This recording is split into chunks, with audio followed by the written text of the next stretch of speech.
क्रोध। क्रोध क्या है कौन नहीं जानता।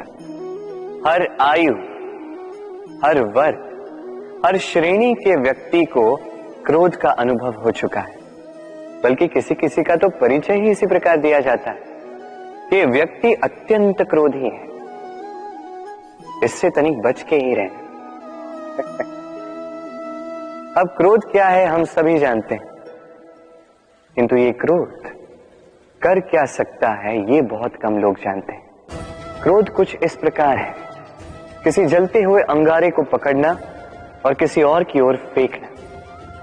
अब इसके पीछे आपकी मंशा होती है सामने वाले को जलाने की, किंतु उससे पहले तो आपके स्वयं के हाथ जल जाते हैं। तो स्मरण रखिएगा, जब भी आप किसी और पर क्रोध करते हैं, सर्वप्रथम वो आपके विनाश का कारण बनता है।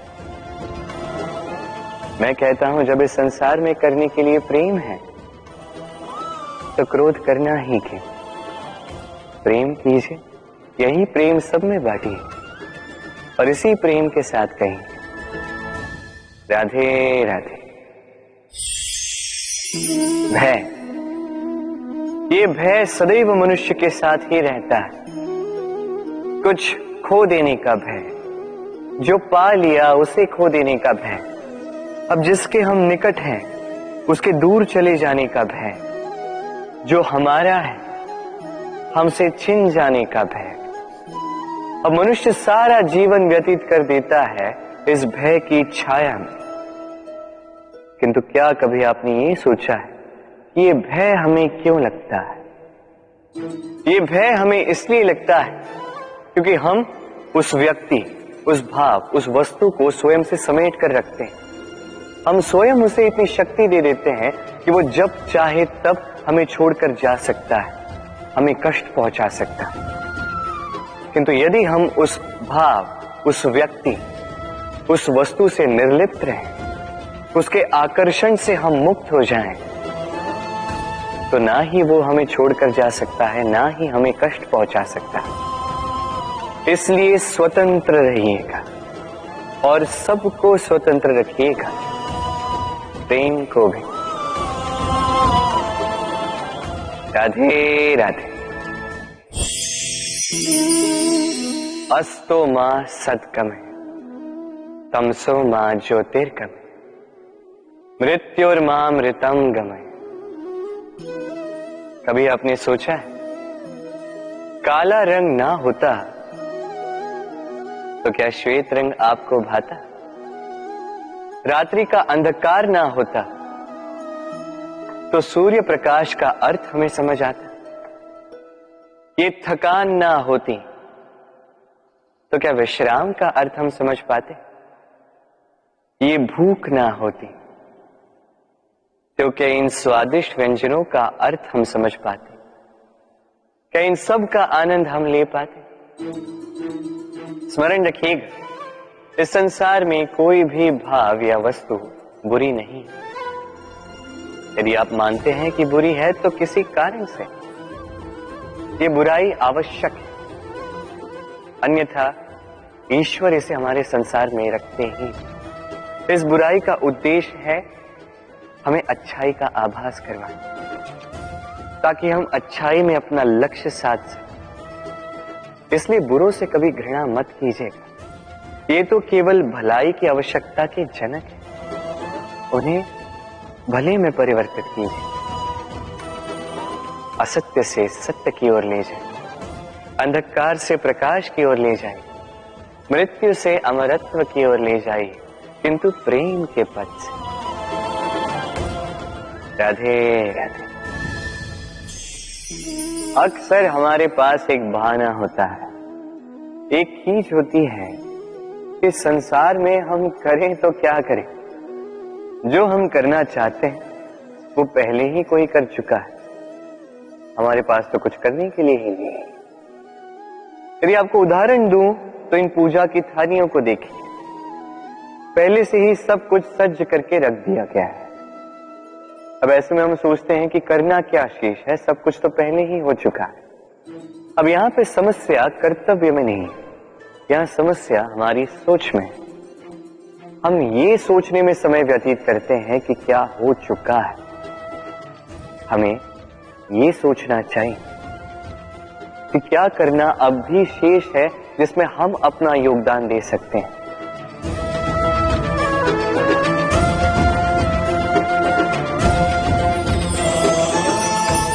समझे? संसार में ऐसा कोई कार्य नहीं जो पूरा हो। आप सदैव उसे आगे बढ़ाने के लिए प्रयास कर सकते हैं। आप उस कार्य को और श्रेष्ठ बना सकते हैं। बस आवश्यकता है तो सकारात्मकता की। राधे राधे।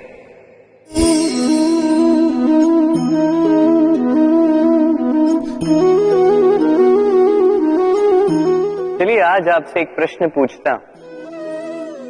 मनुष्य अंधकार से भयभीत रहता है, ऐसा क्यों? इसका उत्तर है कि इस अंधकार में मनुष्य कुछ देख नहीं पाता। न आगे देख पाता है न पीछे। आसपास क्या है समझ नहीं पाता। न अपनी राह देख पाता है न अपना लक्ष्य। इसके कारण अपना विश्वास खो देता है और इसी कारण से भयभीत हो जाता है। चलिए अब आपसे एक और प्रश्न करता हूं। क्या इस संसार में इतना अंधकार है कि इस दिए का अस्तित्व ही मिटा दे? नहीं, उल्टा ये दिया अंधकार को चुनौती देता है। स्वयं जलकर संसार को प्रकाश देता है ये छोटा सा दिया। अब जब ये छोटा सा दिया अंधकार से भयभीत नहीं होता तो भला आप क्यों असफलता से भयभीत होते हैं? आपके भीतर एक अमर आत्मा है। बस आवश्यकता है तो उस आत्मा को जगाने की। अपने भीतर की इस ऊर्जा को जगाकर तो देखिए, सब कुछ दिखेगा। राधे राधे। विवाह प्रेम का लक्ष्य है, ये भ्रम है था। और इसीलिए मनुष्य सदैव ये भूल कर बैठता है। सोचता है कि विवाह ही प्रेम का लक्ष्य है। मनुष्य प्रेम को पाना ही प्रेम समझ लेता है।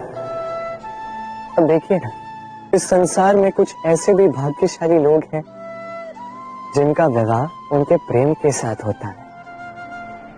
कुछ का प्रेम ऐसा भी जिन्हें विवश होकर ना चाहते हुए भी किसी और के गले में वरमाला डालनी पड़ती है। किंतु ये दोनों भूल कर बैठते हैं था। विवाह के पश्चात वो सोचते हैं कि हमें तो सब कुछ मिल गया, हमने तो प्रेम प्राप्त कर लिया, हमारा लक्ष्य पूर्ण हुआ। किंतु उसके पश्चात ये जो प्रेम है था कहीं ना कहीं खो जाता। और जिन्हें प्रेम ना मिले वो प्रेम ना मिल पाने की पीड़ा में प्रेम ही भूल जाते हैं। समर्पण, 100% निस्वार्थ समर्पण। वो समर्पण जो किसी मां के मन में अपने संतान के लिए होता है। क्योंकि ये प्रेम लाओ, ये प्रेम पाना नहीं है, ये प्रेम देना है। अपने आप को, अपने अस्तित्व को, अपनी आत्मा को समर्पित कर देना। ये प्रेम ना ही शारीरिक है ना ही भौतिक। ये प्रेम तो अपनी आत्मा का समर्पण है। ये विवाह एक संबंध अवश्य है और इसमें कुछ भी अनुचित नहीं। ये विवाह प्रेम से प्रतिबंधित नहीं है था। ये प्रेम कहीं ऊंचा है। अब यदि मैं आपको उदाहरण दूं तो क्या राधा के विवाह के पश्चात मैं उसके सुख की कामना करना छोड़ दूं?